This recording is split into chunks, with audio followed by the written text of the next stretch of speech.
আমার যদি আর একটা জীবন আল্লাহ দিত, খাওয়া পড়ার অভাব না থাকতো, আমি নিশ্চিন্তে অভিনয় করতে পারতাম। আমি যা করেছি এটা হিসাবের মধ্যে পড়ে না। 27 বছর অভিনয় করেছি। আপনারা যে যেখান থেকেই পারেন আমার জন্য একটু আল্লাহর কাছে দোয়া করবেন। আল্লাহ যেন আমার অতীতের সমস্ত গুনাহগাথা মাফ করে দেন এবং আমি যেন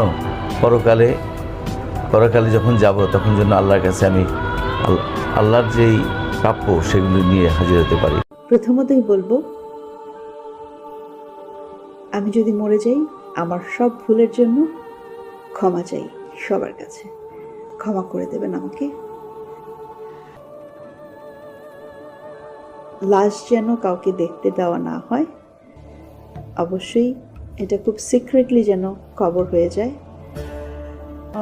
টিভিতে ধুমধারাক্কা ছবি বা জনগণ দর্শকের